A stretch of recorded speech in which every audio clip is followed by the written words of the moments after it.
Welcome back to Fueling Conversations, the Sport Nutrition Education Network podcast with Dr. James Fleming. This is part 3 of our Ultra Endurance series following Michael Collins, and in this episode we unpack his incredible completion of the legendary Marathon des Sables, a 270km self-supported ultramarathon across the Sahara Desert.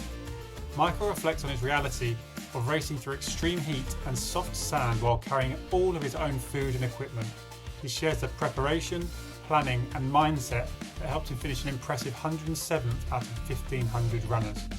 We discuss his specialist nutrition strategy and race fueling, pack weight, gear choices and water management, the brutal 100k long stage and the mental battle behind it, recovery, resilience and lessons learned from the desert, why he unexpectedly ran the London Marathon shortly after, a fascinating insight into elite endurance, preparation and performance under extreme conditions.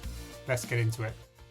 Okay, welcome back to the Fueling Conversations podcast. I'm here for part 3 with Michael Collins.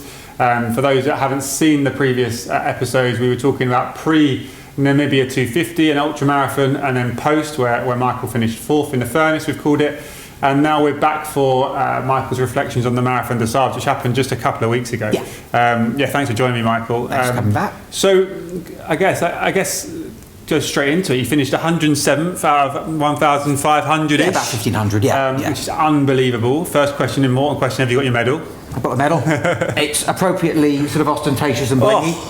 Look at this. We'll do a nice sort of hold up for the camera. Well, let me have a look at that. This is so cool. It's quite weighty. It's pretty chunky. And given what you paid to enter the race, I'd expect, a solid bit of metal. Fair. And 40th year, can you give the viewers a bit of an insight into what's significant about the 40th year? Were there more people or what was, Yeah, so it was more people. It was the largest entry field that they'd done, and they also added 20 kilometres to the overall route as well.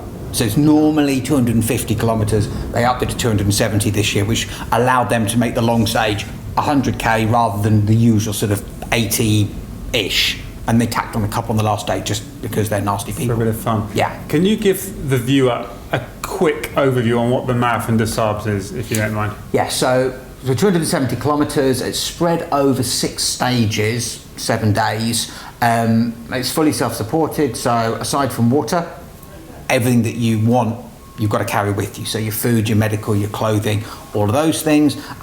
You move camp, obviously, every single day. Longest stage, as I said, is 100 kilometres. Shortest stage was 23. It's a hot, sandy, dry desert. Yeah, so it's a tough environment. In the Sahara Desert, right? In the Sahara, yeah. We'll get to the environment. So take us back to that finish line. So how did you feel? How was the body? How was the mind? Yeah, what was it like? Body was actually not terrible. Which is bonkers. I felt, we'll talk about this probably a little bit later on, but I actually felt I got better and stronger as the race went on, or maybe I just got less weak than everyone else. Yeah. It's obviously, it's that relief to finish as much as anything, but also you want to put on a good show as well. Yeah, so it's that finish line experience, and then it's also it's the end of you've worked ridiculously hard, but you've really enjoyed it. Or I did anyway. So it's satisfaction because it's a heck of an effort to put in for anyone, whether you're finishing first or whether you're finishing 1,500th. Because it is considered one of the biggest ultra marathon events in the calendar in the world, right? So it is, yeah. A lot of races sort of brand them as the hardest, which I think is subjective anyway. But it is certainly in the conversation for some of the more toughest challenging. Foot race on earth is one of their sort of strap lines. Yeah. Made it look easy, Michael. We'll get to the next phase. All right, so take us back to arriving in the middle of the desert and your first impression. So can you get us, what was it like? You flew there. Yes. What was it like to actually get to the start line? So it's a journey in itself to get there. It's a flight to Marrakesh, sort of 5-hour bus ride to Arazourou, overnight there, and then another 6 hours out into the desert. You get there, logistics and organisation is incredible. Right, the amount that goes into moving that number of people across the desert, but you could see it from minute 1 when you arrived at the camp. Everything is set up immaculately. So it's shared sort of open-sided tents of 8 people each, all in a sort of in concentric rings around the middle, which makes a really nice sort of focus area for the race. So arrival was a case of just get off the bus, find your tent, bed down there, pick your spot, meet your tent mates, sort all that kind of stuff out, and just kind of get a feel for the whole environment, just taking it in, because you're in such a stunningly beautiful part of the world anyway. When you got there, so what time were you around the tent area before the next day start line? Because to my knowledge, I was thinking, okay, you're going to turn up and you start running on the first day. So we had a fair amount of time. So you have that afternoon of that arrival day, and I think it was probably sort of 3-4 o'clock by the time you arrived. The following day was not a race day, it was just for technical kit checks. So everyone, obviously you drop off your non-racing bags, you've got a bit of time in the morning to finalise what you need, and then it's going through the technical checks. So when the admin staff make sure that you've got everything that you're supposed to have, grab all of those details, check your pack weight, make sure it's within limits, do all like the pre-race photography and all of those. And so that kind of took about half the day, and then the rest of the other half day was just downtime. It's just trying to relax as much as anything. How much kind of carb loading were you doing in that day before? Was that a conscious effort? I know we went to meticulous detail for the stages, which we'll talk about a little later, but were you in that day where there was a lot of admin going on, everything's new, you're meeting your 10 mates, the environment's kind of exciting, and you've probably got those nerves. Were you kind of going, well, now I'm eating? Eating and drinking. Right. Yeah, so I was really, really mindful of, because the first half of the day when you're doing those kit checks, you stood out in the sun for hours. It's a long line of people to work through a process, and they do an incredible job to get it done, but it takes time. So just on that kind of process, just really making sure you're really on top of the hydration, staying out the sun as much as you can, and trying to get as much conscious carb loading in as well, which is the same thing as I focused on, especially the afternoon, the day before, once we'd already arrived. Nice. Can you give us an insight into kind of each stage? Talk us through the stages, and then tell us kind of an insight in terms of the temperature changes. Was it? I know in Namibia you got up to maybe 50 degrees some of those days. So yeah, I know that was a concern, and we were worried about acclimation. So what happened? So it wasn't quite as hot. It probably got a little bit cooler in the night. So sort of lower than in nights was sort of 10. But obviously in an open-sided tent rather than Namibia where we were actually a closed-up tent with just a couple of people. Daytimes, it may be topped 40, but I think it was mostly high 30s. So quite a difference in comparison to Namibia, but obviously still pretty warm. But again, we're in the Sahara. And talk us through day one. So what happened? We were tracking you obviously at home, and we were seeing that you weren't just it seemed to be you were consistently doing well. You hit the top 110, 115 people early doors, and you kind of maintained it, right? So can you give us an insight? So day one, 30, 39, 38, 36k I think it was first day, something around about that. I went out just fairly sensibly, starting early morning, right? Yeah, 7 a.m. start. So it was probably sort of 15 at the start. I say getting up to sort of mid 30s by the time we finished. I was quite conscious of not going out too hard too fast on that first day. You're still acclimating to the heat. Obviously the first day you got the heaviest pack because you've got a whole week's worth of food in it and all of that. But the train on the first day was pretty runnable. So once you sort of found your stride and all those, it was good. And then obviously everyone's just trying to work out their place and their pace as well. You learn as you go on whether you should be starting the race towards the front or towards the back. On the first day, it's just kind of no one really knows. So it's quite a lot of sort of just getting out the way of. But that must have been quite different from Namibia as well, with like a field of 50 to 1500. So yeah, was it a bit kind of chaotic and like obvious kind of nerves and excitement on day one, and you kind of just. It was more that sort of not that big city marathon race, but more of like a larger road race kind of feel, where there's just more energy in the crowd. And they have a couple of announcers, of MCs, if you will, for the day. One doing it in English, one doing it in French, who do a good job of sort of hyping up the crowd. Yeah, nice. Not some weird warm-up guy that you get in like Tough Mudder and stuff. Yeah, there were times it was a little bit like, like just shut up and start the race. I won't lie. Yeah, but it was nice to sort of build the vibe, especially for the first couple of days when everyone is really excited, because it always means you get a few who just go out way too hard, too fast. But, so then you finish that first bit in 4 hours? In 4 hours, yes. Yeah. And so you're done by 11? About 11:30. So you cross the finish line, and this is where sort of some of the water management and hydration management already starts to come in. So once you cross the finish line, you could top up the water bottles that you had with you. Once you left the finish line, you were then given a 5-litre jug of water, but that had to last you until the checkpoint on the first day. On the first checkpoint on the next stage.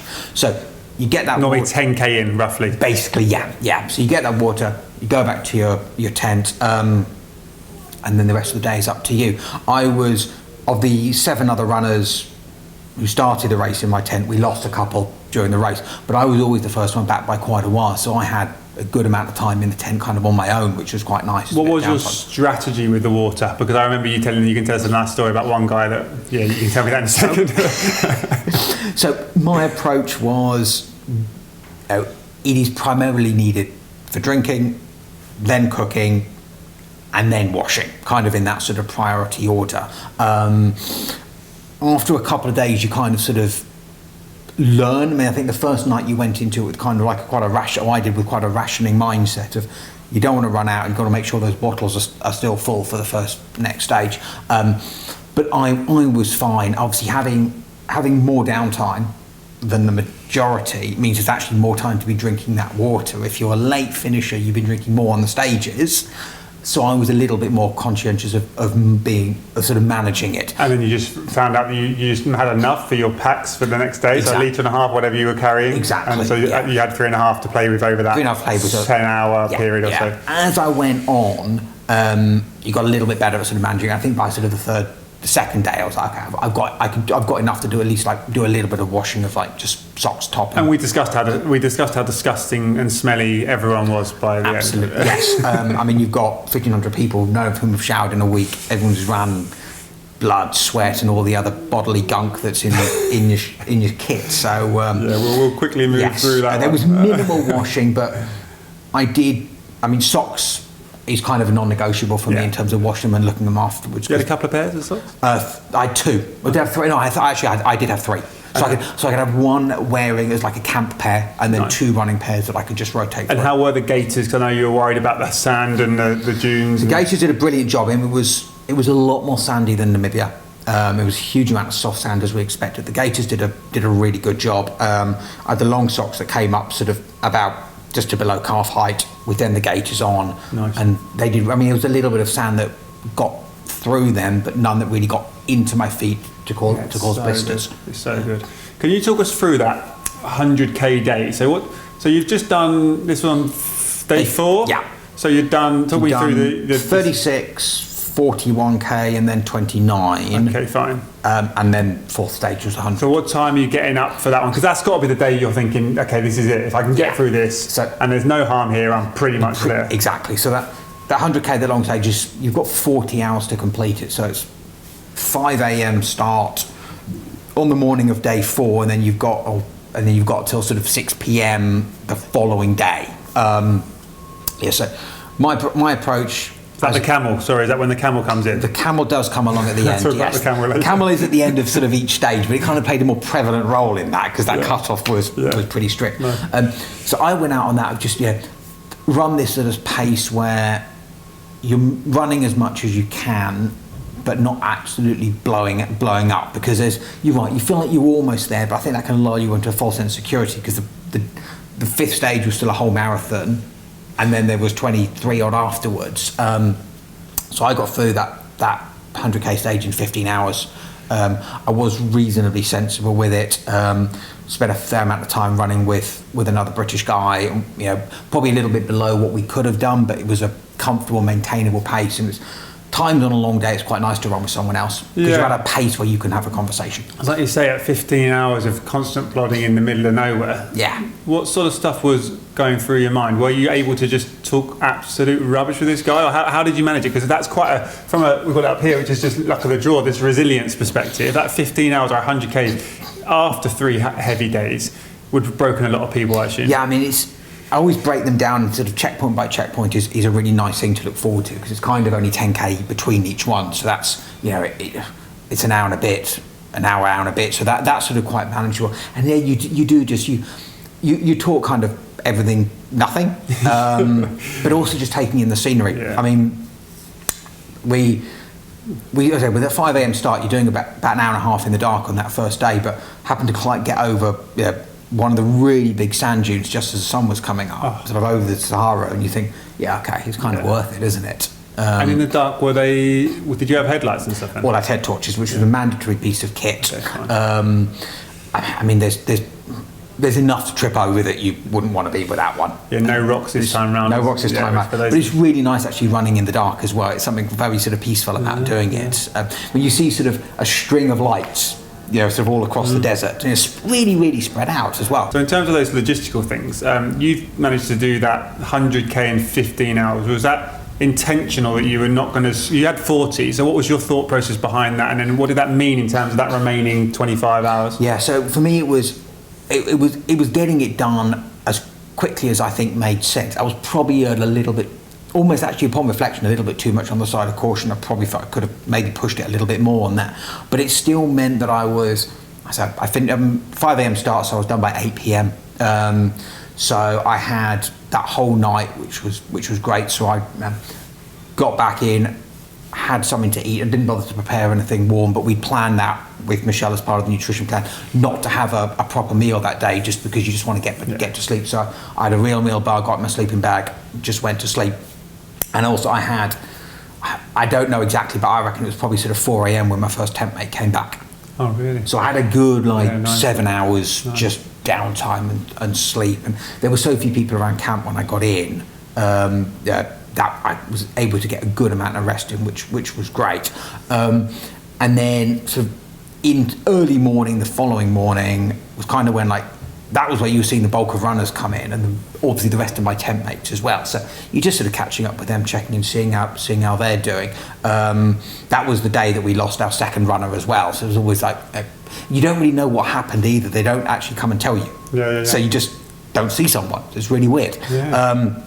And then the rest of that day, my plan was originally to be sensibly, reasonably active, just to keep the body moving as much as you could, which I was able to do a bit in the morning, but the wind was really picking up. Just walking around, just walking around, yeah. The wind was already starting to pick up that night before, and then a pretty significant sandstorm came in. Through the tent? Which meant battening it all down. So sort of, the Berber guys have this really cool system where they can sort of drop one side of the tent down and peg it all down, and it works really, really well. But it kind of confines you to your tents unless you wanted to be out in that too much. So I guess it forced a bit more rest than I was maybe thinking. I guess you've got this fancy watch, but did you actually look at your sleep quality, sleep duration on any of these days? So sleep duration was pretty good, but the quality, of course, was terrible. Yeah. You're just getting interrupted all the time, and you're sleeping in sand. So you're sleeping on sand and rocks.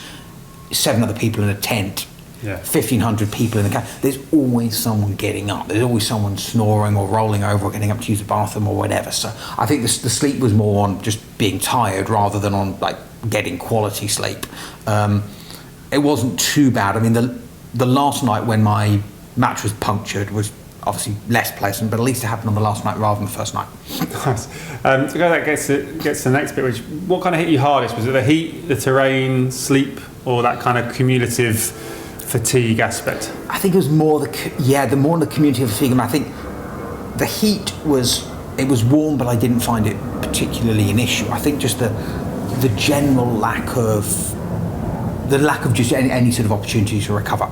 Really, I mean, I said it's just your legs must have felt horrendous. Were they just not lead-like? I mean, you were going average about 11k an hour ish. Yeah, on average. Yeah, 10, 11. Yeah. So still moving, right? That's not slow considering you're going above massive dunes and the terrain's tough. Yeah, that equates to just over 4 hour marathon, which is way above the average of last Sunday.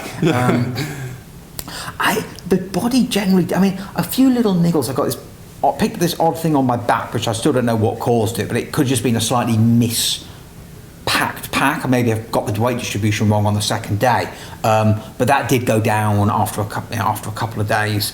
A few bits of it's just miles after miles. It's the body just feels as if it's been beaten up. Basically. I guess you're so used to that now, so it's one of those aspects too. Can we just dig into the fueling bit a little bit?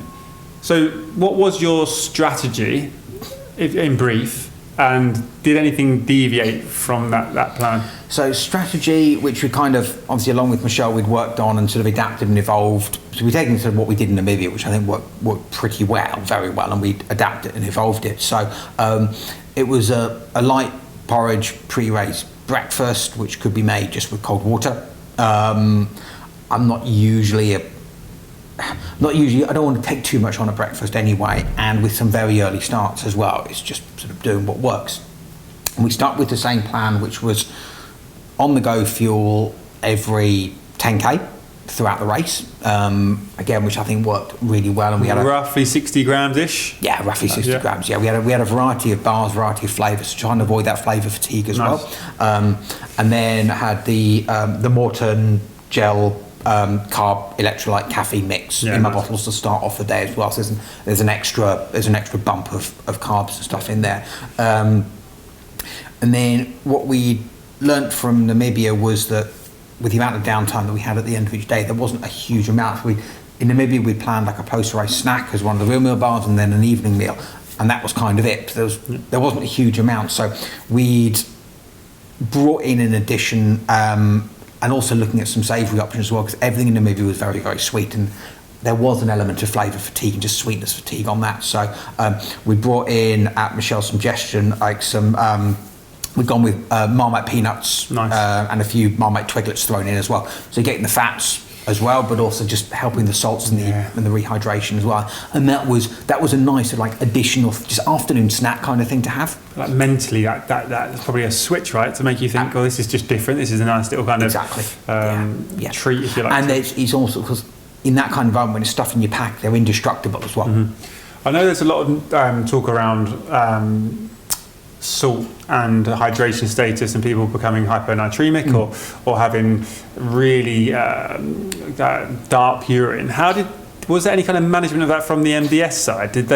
Were they consciously telling you to kind of monitor your urine status as like a proxy? Yeah, we had a medical briefing on the first day, and they reiterated the point. So the medical briefing covered a lot of things, but one of them was monitoring the colour of urine, flagging it with them if it's becoming really dark. There was a requirement to have an allocation of electrolytes and rehydration salts. I managed that with a combination of the dissolvable tabs, but also the salt sticks, the little ones you can just stick in your mouth and suck as you go.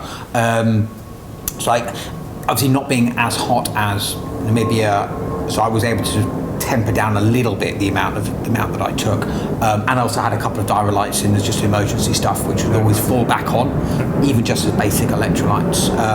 But yeah, I mean, I was quite mindful of monitoring the colour of urine. And I guess with that, like, because obviously this kind of goes back to a previous point, that 5 litres that you've got at the end of a stage, you were quite conscious of that. Can you give us that insight of the guy you mentioned who went into the middle of... As it went on, and I think this was a combination of people getting better at managing their water, and also people potentially dropping out and leaving water behind. So there was maybe a little bit too much, bit more in camp than originally there was. And people got a little bit more keen on washing, including I did see one gentleman who walked probably a couple of 100 metres out of camp, stripped down until he was completely stark naked, and poured the whole bottle of water over himself. The race briefing the following morning did specifically mention refraining from public displays of nudity. It must have brought morale high. It was absolutely brilliant. It was absolutely fantastic. I mean, I thought if that's what you want to use it for, then carry on. I guess on that note, the morale aspect, like from the difference between Namibia, where there's 45, 50 people, to the MDS, where there's probably 1,800 people at some point. What was it like? How important was that for you in terms of that off downtime? And did you tap into that, or were you pretty still quite insular? And so, majority of your connection was obviously with your tent mates, and they did divide tents linguistically wise as well, which I think was always a good strategy. And I chatted to a few of the sort of the surrounding tents. I mean, purely through coincidence, 2 of the people in one of the tents next to me finished 1 and 2 spots just above me, and one of the guys in the tent behind me finished 1 spot below me. So we'd obviously chatted, partly because we spent a fair bit of time running together.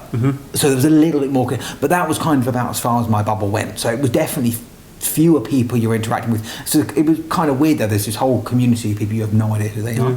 Yeah. And in terms of lessons learned from a nutrition perspective, was there anything that you saw that you were doing maybe differently, or on reflection that you think you did better than some for those that might be looking to take on some of these events? I'm like we did in Namibia. I think we were able to get a lot more calories in than the vast majority of people, which is great.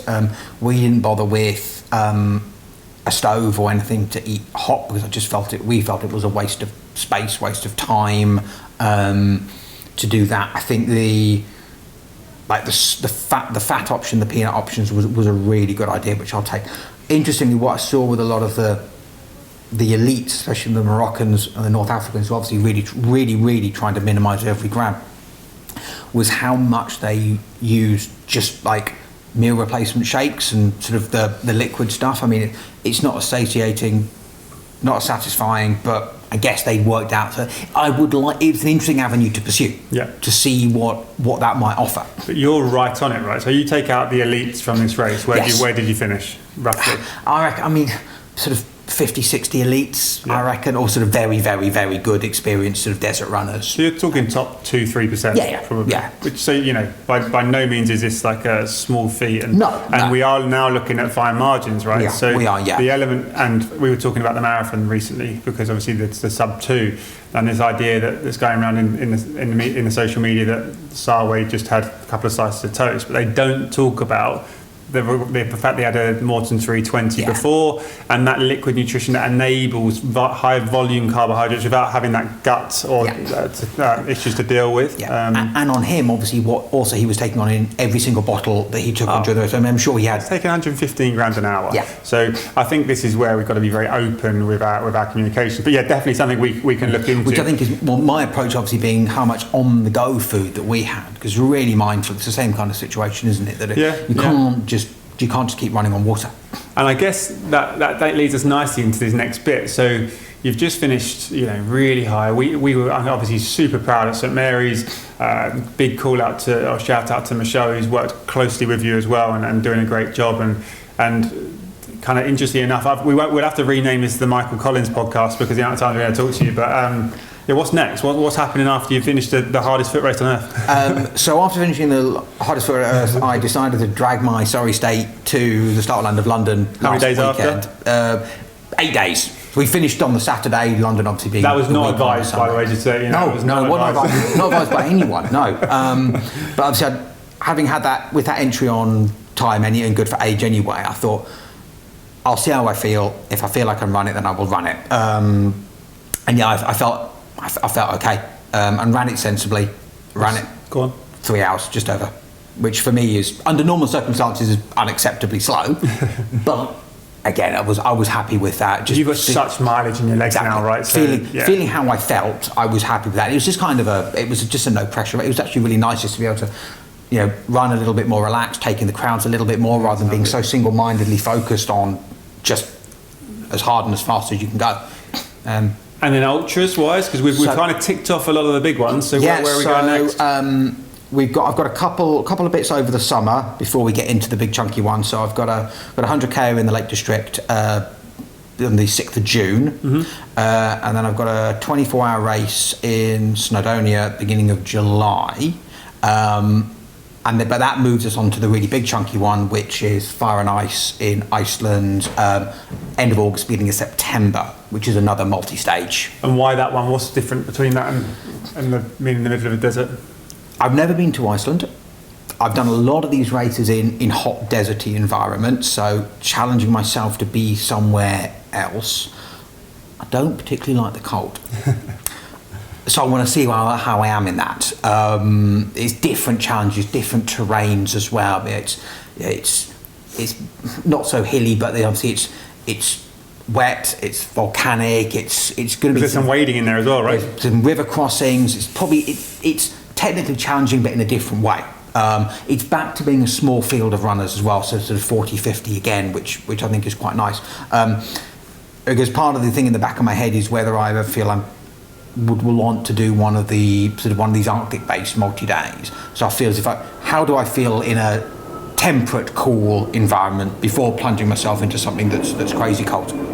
It's very cool. Like, I get excited about the idea of just kind of living vicariously through you. But can we give some advice, I guess, for those that are listening and thinking, okay, I've done a few marathons. Obviously, ultra endurance events are multi-stage, are blowing up. What advice would you give for someone that's, maybe done like a few 100k single day ones and is looking to step into multi-stage events? There are a lot out there. there are, and there's sort of, you can find opportunities for like 3-day, 4-day, 5-day into longer ones as well. So you've always got that kind of like 3-day one as a middle ground if you want. There's also quite a few now that do sort of the semi-self-supported, so you only have to have on your back what you need for the day. Oh, nice. And a lot of them will sort of take your bags to check to campsites. So that's kind of a nice middle ground if you don't feel like you want 9-10 kilos on your back. If you do, it's training with it. Yeah. It's just getting the body used to running with that kind of weight on your back, because it's completely different to I commute to work with a couple of kilos on my back. It's day after day, it's building up the strength. You had around 10 kilos, right, in your bag? At the start, yeah, with water weight as well. Yeah. And from a perspective of your weight, if you don't mind sharing, you're about 68. Yeah, so it's a big chunk of. It's a big chunk of weight. It's a big chunk of weight.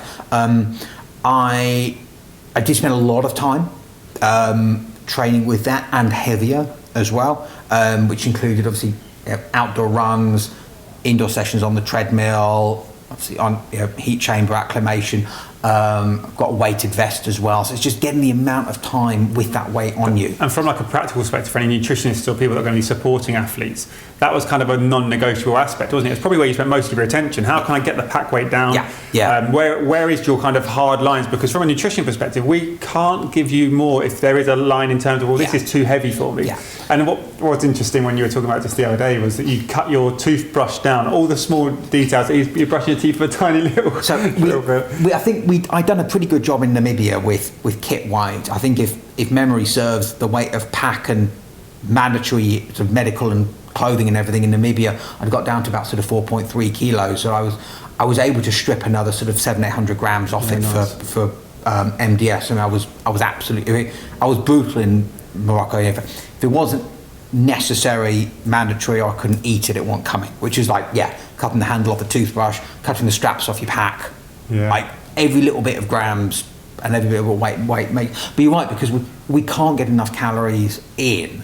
It's just how many can we get in with a weight that I feel as if on the first day I can run in without doing too much damage to myself. And you mentioned that there's almost people at the last stage of just chucking stuff out into the camp. I mean, the night before the last stage on these kind of races, pretty much everything is going. Like the Berber folk will take kind of anything, like sleeping. Well, you had to finish with all your mandatory kit, but all the optional extras, like people had an extra T-shirt and stuff, flip-flops, sleeping mat, giving that kind of stuff away to the Berbers who would obviously take it. But squeeze the remaining toothpaste out of your tube. I haven't got to carry it on the last day. Yeah, it's so interesting. It really has come down every single gram. And I guess that's really good advice for people, right? You are talking about intricacies, because we spoke about someone who started the event and clearly hadn't put the miles in, hadn't done that detail, and then you're spending up to probably £10,000 or whatever it might be on essentially not finishing the first stage or second stage because you've just not done the prep. We'll go for a quick fire, because I'm conscious we can talk about this all day, and I'm sure people will reach out to you for advice on this as well. But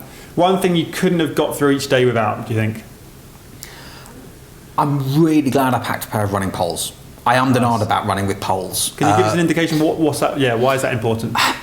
So essentially, getting up some of the more technical sand dunes, and just especially on the longer stages, just being able to take a little bit of weight off you. It does take time to learn how to use them effectively, but I debated for weeks about taking them, and I literally made the decision the day before, and I'm really, really glad I did. They weigh a little bit, they take up a little bit of space, but I think they were totally worth it on a race like this. And I guess that's something to think about with the next one, but hardest stage in one word? That's a good question. The second stage was challenging. Terrain would be my one word. It was very undulating. There were a lot of be generally Is that very because careful you think that because it's the first exposure to that, and you'd gone through a relatively straightforward first stage, even though that fourth stage is the 100k? I think so, yeah. And there was some technical sections, where you just thought, I just need you very conscious of, if you fall over here, something really bad can happen.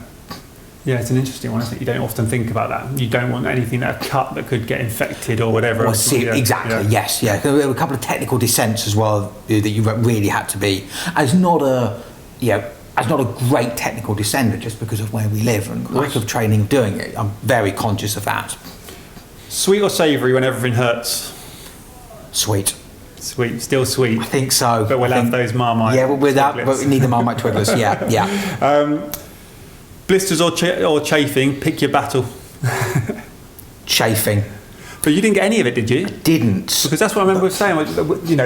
We speak about the theoretical aspect around this with our students, but blisters, the whole urine status, maybe the idea behind hyponatremia, risk, that kind of thing. But blisters and cuts and bruises and all those sorts of things are a given, but nothing. No, I mean, but they can be a game. They can be a race ender if you get them really badly. I've always got a good foot care regimen, which I probably won't gross out the viewers with, but just being really, really conscientious of that. And I know it's frustrating, but on races like this, stop as soon as you feel something in your feet. It's really easy to think I just want to keep going, but actually it's How many times did you have to do that? Once or twice, and once was for a thorn that had gone all the way through my soul. But no, so I dodged the blisters, but I think if I had to have one of the two, it would be, at least chafing, it's painful, but you can manage it.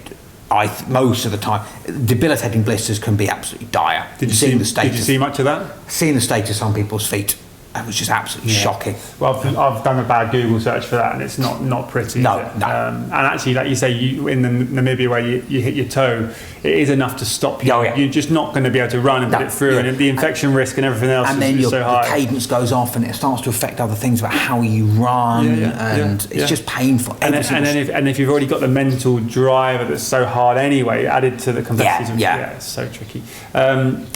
One word, final question to describe the Marathon des Sables. Sandy. No surprise at all, because it's in the middle of the Sahara. But it was, there were as much, maybe a bit more in terms of like really soft sandy dunes than I was expecting. And there is an art to running over those, which as an Englishman I don't have, but seeing how some of the Moroccans and the elites just ran through that really soft sand that bogs you down so much, it's just something to behold. Yeah, Bournemouth Beach doesn't quite do it. Not quite the same, no. Just from me, and I know everyone at St Mary's super proud of all of this. We were just kind of every day, Michelle and I were on WhatsApp and going, well, he's flying, he's done this, and you weren't dropping. It was that 15-hour day. That's it's a hell of an achievement. We're super proud. I know. I was kind of hoping there'd be some downtime, but then selfishly, it's quite handy for our students to be able to support you in the next one. Hopefully you have some time to kind of reflect and take it in, because it's not normal. No, I know you are used to this, but it's not normal to have someone in our workplaces hitting 107 out of 1500 in arguably the hardest foot race on earth. Right? I know there's lots of extreme events out there. So from my end, it's super well done. We're super proud of what we've achieved in terms of trying to have a little small amount to help you do this, and excited to see you smash the fire and ice. Let's see if we can get a podium place. You never know who's going to turn up on the day. Exactly. And then, let's broach the Antarctic when we get there. Eh? Yeah, we will. Yeah. Well done, Michael. Cheers, mate.